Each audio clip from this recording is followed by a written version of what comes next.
Hello everyone, मैं विजय स्वागत करता हूं आप सभी का आपके अपने यूट्यूब चैनल S2E इन्फो पर।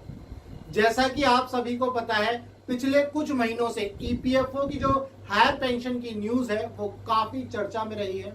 उस न्यूज के चलते ईपीएफओ ने अपना ऑनलाइन पोर्टल ऑन किया था। उस पोर्टल पर जाकर के आपको हायर पेंशन अप्लाई करनी थी। जब हायर पेंशन अप्लाई कर रहे थे लोग, तो वहां पर उनको एक दिक्कत सहनी पड़ी। वो दिक्कत क्या थी? 26(6) क्लॉज के अंदर एक डॉक्यूमेंट प्रूफ सबमिट करना था। जो 26(6) क्लॉज है वो बेसिकली एक परमिशन है या परमिशन लेटर लेना था ईपीएफओ से, और वही परमिशन लेटर जो है आपको अपलोड करना था। लेकिन 26(6) क्लॉज के अंदर जो परमिशन लेटर है वो तो किसी के पास था ही नहीं। ये मैंने अपनी पिछली वीडियो जिसके अंदर 26(6) क्लॉज को अच्छे से एक्सप्लेन किया है, मैं ऊपर टैब दे देता हूं, वहां जाकर के देख सकते हैं कि 26(6) क्लॉज क्या है। और मैंने उसी वीडियो में बताया था कि आरटीआई की एक आरटीआई करी गई थी। उस आरटीआई में ये जवाब आया था कि 26(6) क्लॉज के अंदर आज तक किसी ने भी ज्वाइंट परमिशन नहीं दिया या ज्वाइंट परमिशन नहीं ली। ठीक है, ना तो दी और ना ही ली। ईपीएफओ ने ज्वाइंट परमिशन ना तो दी और ना ही किसी एम्प्लॉय या एम्प्लॉयर ने ज्वाइंट परमिशन मांगी ईपीएफओ से। यह आप उस वीडियो में देख सकते हैं। इसी के चलते ये जो 26(6) क्लॉज था, इसने जो है नाक में दम कर रखा था इतने टाइम से कि लोग जो है हायर पेंशन को ऑप्ट नहीं कर पा रहे थे। तो इसी बीच एक अच्छी खबर आई है, केरला हाईकोर्ट ने एक इंटरिम ऑर्डर पास किया है।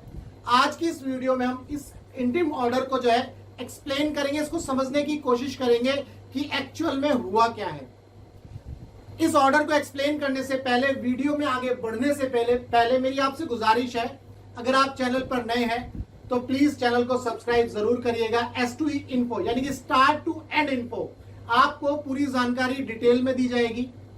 और चैनल को सब्सक्राइब करने के बाद आप इस वीडियो को लाइक और शेयर जरूर करिएगा। ज्यादा से ज्यादा शेयर करिए आप अपने दोस्तों के साथ, ताकि ये जो ऑर्डर है, इस ऑर्डर के बाद क्या होने वाला है ये आपको पता चल जाए। तो आइए इस वीडियो को शुरू करते हैं और केरला हाईकोर्ट ने जो इंटरिम ऑर्डर पास किया है उसको समझने की कोशिश करते हैं। तो दोस्तों, ये रहा आपकी स्क्रीन पर केरला हाईकोर्ट का इंटरिम ऑर्डर जो 12 अप्रैल 2023 को पास हुआ है। और इसमें जो पिटिशनर्स हैं वो है बीएसएनएल के एम्प्लॉइज। इसमें 20 एम्प्लॉय हैं बीएसएनएल के। मैं उनका शुक्रिया अदा करना चाहूंगा। और ये वो लोग हैं जिन्होंने जो है 26(6) क्लॉज को दिक्कत को मानते हुए इसको चैलेंज किया कोर्ट के अंदर। इन्होंने केरला हाईकोर्ट का सहारा लिया, हमें इनका शुक्रिया अदा करना चाहिए। और ये जो 20 लोग हैं, यहाँ पर आप इन सभी के नाम देख सकते हैं। अब हम इस ऑर्डर को समझने की कोशिश करते हैं बेसिकली। तो इस ऑर्डर के जो पहले दो पॉइंट हैं, पहला और दूसरा पैरा, या फिर आप ऐसा बोल सकते हैं क्लॉज 1 और 2, इसमें पुरानी बातें लिखी हुई हैं जो सुप्रीम कोर्ट ने ऑर्डर पास किया था, उसी के ऊपर बातें लिखी हुई है। स्टार्टिंग वहां से हुई है, जैसे 44(4) है ना, 44 और ये 4 सब क्लॉज था, ये भी एक्सप्लेन किया है मैंने अपनी पिछली वीडियोस में। तो हम तीसरा जो क्लॉज है उसके ऊपर चलेंगे। तो इसमें क्या बोला गया है? The honourable supreme court permitted the employee who could not submit the option, है ना। इसमें तीसरी क्लॉज में ये बोला गया है कि सुप्रीम कोर्ट के ऑर्डर में ये बोला था कि जो लोग हायर पेंशन ऑप्शन ऑप्ट नहीं कर पाए थे उनको 4 महीने का समय दिया था। लेकिन ये समय जो है अब एक्सटेंड कर दिया है 3 मई 2023 तक। ये आपको हायर पेंशन का जो ऑप्शन है वो आपको अप्लाई करना है 3 मई 2023 तक। इसके बाद जो है ईपीएफओ ने एक फैसिलिटी बनाई, ऑनलाइन सबमिशन जो फैसिलिटी बनाई है, ऑनलाइन प्लेटफॉर्म बनाया है, उसके अंदर जाकर के ये ऑप्शन सबमिट करना है। इसके बाद बेसिकली जो पिटिशनर्स है उनका ग्रीवेंसेस ये है कि वहां पर उस ऑनलाइन प्लेटफॉर्म में उस ऑप्शन फॉर्म को भरते वक्त एक कॉपी आपको सबमिट करनी है। वो कौन सी कॉपी है? परमिशन लेटर, बेसिकली कि आप हायर पेंशन जो है आपका जो हायर कंट्रीब्यूशन, आपकी जो एक्चुअल सैलरी पर जो कंट्रीब्यूशन कट रहा है वो हायर सैलरी पर कट रहा है या एक्चुअल सैलरी पर कट रहा है, वो एक परमिशन जो है आपको 26(6) क्लॉज के अंदर अपलोड करनी है। ठीक है, ये था क्लॉज 3 में। और पिटिशनर से ये बोल रहे हैं कि भाई आपने कभी भी हमें जो है ये नहीं बताया कि आपको कोई परमिशन लेटर लेना था, है ना। ये देखो, दो दे वर परमिटेड टू पे the contribution based on salary exceeding the ceiling limit. जो भी सीलिंग लिमिट से ज्यादा सैलरी पर कंट्रीब्यूशन हो रहा है वो तो हो रहा था, बट आपने कभी भी ये नहीं बताया कि जो ये सबमिशन होगा, ये जो सबमिशन होगा उसका प्रूफ है, ये कभी भी नेसेसिटेड नहीं था और ना ही कभी आपने इंसिस्ट किया। लेकिन आप तो जो है हायर कंट्रीब्यूशन पर आप अपना हायर सैलरी पर आप अपना कंट्रीब्यूशन ले रहे हो, ठीक है। यहाँ पर ये सारी बातें लिखी हुई है, higher contribution were being accepted all along by the EPFO, ठीक है, लेकिन कभी भी ये बताया नहीं। Therefore they are unable to fill up this set column, यानी कि ये बोल रहे हैं कि भाई इसकी वजह से हम इसको अप्लाई नहीं कर पा रहे हैं। इसके बाद if they are not submitting their option, ये बोल रहे हैं अगर हम 3 मई 2023 तक इस ऑप्शन को सबमिट नहीं कर पाए तो हम इस बेनिफिट से या इस स्कीम के बेनिफिट से डिप्राइव्ड हो जाएंगे, वंचित रह जाएंगे। इसीलिए हमें कानून की सहायता लेनी है, कानून की मदद लेनी है। तो पिटिशनर चाहते हैं कि हमें एक इंटरिम ऑर्डर पास किया जाए, मतलब इसमें एक इंटरिम ऑर्डर पास किया जाए ताकि ये जो ऑप्शन सबमिट करना है ये विदाउट 26(6) क्लॉज के अंदर जो डॉक्यूमेंट मांगा गया है उसके बिना ही सबमिट किया जाए, ठीक है। इसके बाद सीरियल नंबर 6 यानी कि इसी ऑर्डर का जो ये प्रेयर है पिटिशनर्स की, इसको काउंटर करते हुए ईपीएफओ के वकील साहब ने बोला है कि भाई ये जो है रिक्वायरमेंट क्रूशियल रिक्वायरमेंट है और ये आपको बेनिफिट अगर चाहिए तो ये रिक्वायरमेंट क्रूशियल है और आपकी जो हायर पेंशन की प्रोसेसिंग होगी उसके लिए भी ये जरूरी है, एब्सोल्युटली नेसेसरी, ठीक है। ये जो है ऐसा ईपीएफओ के वकील साहब बोल रहे हैं। इसके बाद सीरियल नंबर 7 में लिखा है हायर कि बोल रहे हैं कि जो पिटिशनर्स है वो ये बात बार बार बोल रहे हैं कि भाई हायर कंट्रीब्यूशन तो आप ले रहे हो ना, higher contributions were being accepted by EPFO all along even without formal option, यानी कि आप तो हायर पेंशन का जो कंट्रीब्यूशन है, एक्चुअल सैलरी पर जो कंट्रीब्यूशन है वो तो ले रहे हो। आपने कभी भी कोई फॉर्मल हमें कम्युनिकेशन नहीं किया कि हमें इस टाइप का फॉर्म चाहिए। अब हम जब अप्लाई कर रहे हैं तब ये प्रॉब्लम आ रही है, ठीक है, यहां पर ये बात की गई है।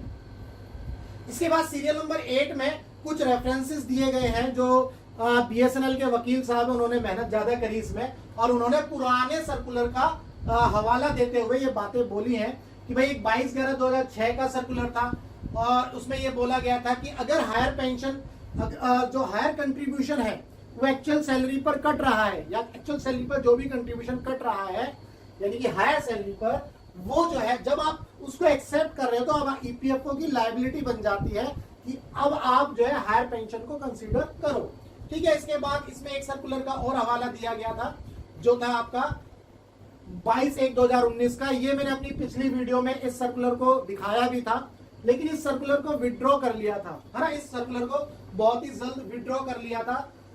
लेकिन यहाँ पर पिटिशनर ये बोल रहे हैं भले ही ये सर्कुलर विड्रॉ किया गया हो लेकिन इसमें एक मैनर तो आपने कन्वे किया था ना।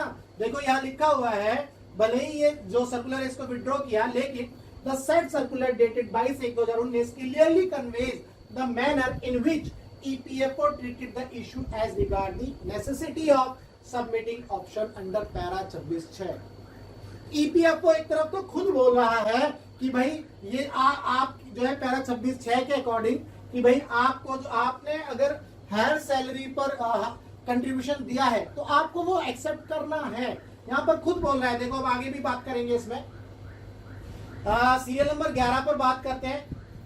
सीरियल नंबर 11 में ऐसा कुछ खास नहीं है, पुराने ऑर्डर का ही रेफरेंस दिया है, इसमें जरूरत नहीं है कुछ भी। इसके बाद मेन मुद्दे पर आते हैं 12 सीरियल नंबर पर। ये बोल रहे हैं कि भैया right from the inception higher contribution were being made या एक्सेप्टेड बाय द ईपीएफओ। ये बोल रहे हैं कि भैया आपने कभी भी कोई हमसे जो है फॉर्म नहीं मांगा लेकिन आप जो है हायर सैलरी पर कंट्रीब्यूशन ले रहे हो, या ये बात बार बार जो है बोली जा रही है, ठीक है। और यहां पर देखो इसका हवाला दिया गया, in some cases instruction were issued from some of the offices of EPFO to accept the same. ये वही वाला केस है जिसमें जो मैंने बताया ना 22/1/2019 का जो सर्कुलर विड्रॉ कर लिया था उसी में ईपीएफओ के ऑफिशियल्स ने बोला था कि आप जो है इसको एक्सेप्ट करो, ठीक है। इस टाइप की चीजें पहले हुई है। Accounts of respective employees were also updated और उनके अकाउंट्स जो अपडेट भी हुए हैं, ठीक है। तो यहां पर ये सारी बातें हो रही है। गोइंग अब आगे बात करते हैं, ये जो इसकी लैंग्वेज है 26(6) की, इसके ऊपर भी चर्चा हो रही है। Going by the language used in para 26(6) of the scheme ये क्या बोल रहे हैं, ये बोल रहे हैं कि जो प्रोविजन है ये प्रोवाइड करता है, ईपीएफओ को पावर प्रोवाइड करता है कि हायर पेंशन एक्सेप्ट करने के लिए, लेकिन ये कहीं पर भी नहीं लिखा कि ये मैंडेटरी है। यहां पर आप इसको ध्यान से समझिए, which provides the power to EPFO to accept higher contribution in certain circumstances, and the same cannot be treated as provision which makes the submission of option mandatory। यहाँ पर जो है BSNL के जो वकील साहब है वो ये बात बोल रहे हैं कि कहीं पर भी मैंडेटरी कंडीशन नहीं लिखी हुई ईपीएफ स्कीम में जो 26 है क्लोज के बारे में। इसके बाद आगे बात करते हैं, ये था 14 नंबर। इसमें ये बोला गया है कि अगेन इंटीम जो पिटिशनर है वो चाहते हैं कि अगर 3 मई 2023 तक अगर हम इसको अप्लाई नहीं कर पाए इस क्लॉज के चक्कर में, तो हम जो है इस बेनिफिट से डिप्राइव हो जाएंगे, हम वंचित हो जाएंगे, इसीलिए एक इंटीम ऑर्डर इसमें पास किया जाए। ठीक है, इसके बाद आगे बात करते हैं। इसमें यहाँ पर वही वाली बात लिखी है जो मैंने अभी आपको बताई है। इसके बाद 15 नंबर पर जो है ईपीएफओ के वकील साहब ने एक ये रेज किया है कि जो एग्जेम्प्टेड एस्टेब्लिशमेंट है, भाई एग्जेम्प्टेड एस्टेब्लिशमेंट आपको पता है इनकी वेबसाइट पर लिस्ट लगी हुई है, हम उनको जो है ये बेनिफिट नहीं दे सकते, हायर पेंशन का बेनिफिट नहीं दे सकते। यहां पर इस बात को भी रखा गया है, लेकिन यहां पर ये बात, अब यहां पर आप देखेंगे कि अच्छा एग्जेम्प्टेड एस्टेब्लिशमेंट, लेकिन यहां पर जो सुप्रीम कोर्ट का ऑर्डर आया था, सुनील कुमार का जो केस था, जो सुप्रीम कोर्ट ने ऑर्डर दिया था, उसमें साफ साफ लिखा था exempted establishment should not be deprived of benefits. जो उस केस में पहले ही बोल दिया, लेकिन ईपीएफओ वाले बार बार एक ही चीज कर रहे हैं कि नहीं भैया उसमें वो तो जो है हम एग्जेम्प्टेड एस्टेब्लिशमेंट को नहीं दे सकते, हम 26 क्लोज के अकॉर्डिंग हमें तो फॉर्म चाहिए ही चाहिए। मतलब पैसा ले लो, लेकिन पैसा ले लो हायर सैलरी पर, कंट्रीब्यूशन ले लो, और अगर प्रूफ नहीं है, आप प्रूफ मांग रहे हैं, प्रूफ अरे तुमने ही नहीं मांगा कभी। यहां पर आपको इस तरह से ये चीज समझनी है, पैसा तो हायर सैलरी पर जा रहा है लेकिन प्रूफ कभी नहीं मांगा। ठीक है, इन द लाइट अबव, अब यहां पर ऑर्डर की बात हो रही है, in the light above of the observation I am inclined to pass an interim order accordingly the employee provident fund EPFO authority under the same are directed to make, यहां पर ध्यान से समझिएगा, are directed to make adequate provision in the online facility. उन्हें अपने online facility में कुछ educate provisions डालने हैं ताकि ये लोग जो है इस विदाउट दिस डॉक्यूमेंट जो परमिशन लेटर है इस हायर पेंशन को अप्लाई कर पाए। ठीक है, उन्होंने जो है डायरेक्ट कर दिया है ईपीएफओ को कि भाई विदाउट दिस आपको जो है इन लोगों को जो है बोलो कि भाई अप्लाई करें। ठीक है, कुछ भी प्रोविजंस बनाने हैं वो आपको बनाने हैं। ठीक है, इसके बाद if appropriate modifications can not be made in the online facility, अगर वो बोले अगर ऑनलाइन फैसिलिटी में नहीं हो सकता तुमसे तो भैया तुम ऐसा करो हार्ड कॉपी में ले लो। ठीक है, यहां पर ये बात हो रही है। ठीक, इसके बाद the facility mention above shall be made available to all the employees pensioners within the period of 10 days from today, यानी कि 12 अप्रैल 2023 वाले दिन से लेकर के 10 दिन के अंदर आपको ये फैसिलिटी क्रिएट करनी है ताकि लोग जो है हायर पेंशन को अप्लाई कर पाए।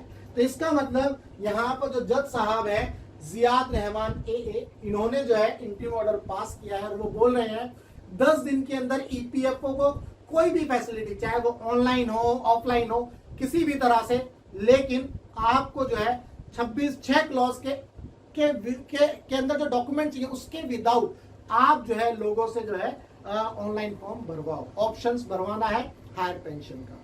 तो उम्मीद करता हूं आपको इस सर्कुलर का ये जो ऑर्डर है केरला हाई कोर्ट का ये अच्छे से क्लियर हुआ होगा। बेसिकली मैंने यहाँ पर जो ऑर्डर में जो कहानियां हुई है, सारी बातें हुई हैं, यही मैंने आपको समझाई है। उम्मीद करता हूं ये सारी चीजें आपको समझ में आ गई और आपको ईपीएफओ का खेल भी जो है समझ में आ रहा है। ईपीएफओ बार बार क्या कह रहा है और सुप्रीम कोर्ट क्या कहता है। हाई कोर्ट की तो माननी नहीं है, सुप्रीम कोर्ट की भी नहीं माननी, लेकिन ईपीएफओ अपना ही खेल, अपना ही राग अलाप रहा है, जिसमें वो बार बार बोल रहे हैं कि भैया हमें ये मैंडेटरी है, मैंडेटरी है। मतलब पैसा ले लो लेकिन मैंडेटरी भी कर दो, है ना। मतलब तुम्हें डॉक्यूमेंट भी चाहिए जिसका कभी आपने कभी बोला ही नहीं कि भाई आपको परमिशन लेटर कभी दिया ही नहीं। ठीक है, लेकिन ये सारी चीजें होने के बावजूद भी ऊपर तो कोई बैठा है हमारा कोर्ट यानी कि हाई कोर्ट, सुप्रीम कोर्ट, ये सब ऊपर बैठे हैं, इन सभी चीजों को देखने के लिए इसी के मद्देनजर जो है या इसी के चलते हुए जो है ये ऑर्डर पास किया गया है केरला हाई कोर्ट का। मैं शुक्रगुजार रहूंगा, या मेरे जितने भी व्यूअर्स हैं मैं उनसे चाहूंगा भाई बीएसएनएल के एम्प्लॉइज का शुक्रिया अदा करें, ताकि जो है ये जो 26 सै क्लोज की जो दिक्कत थी ना, ये जो गले की हड्डी बनी हुई थी, वो जो है निकलती हुई नजर आ रही है। तो उम्मीद करता हूं आपको ये वीडियो अच्छे से समझ में आई होगी और ये ऑर्डर अच्छे से क्लियर हुआ होगा। अगर ये सारी चीजें क्लियर हो गई तो भाई वीडियो को लाइक करना और ज्यादा से ज्यादा शेयर करना। मिलेंगे हम नेक्स्ट वीडियो में, जिसके अंदर अब मैं ये बताऊंगा कि हायर पेंशन को अप्लाई कैसे करना है, स्टेप बाय स्टेप सारी चीजें बताऊंगा। तो चलिए मिलेंगे नेक्स्ट वीडियो में, तब तक के लिए good bye, tata, take care, जय हिंद।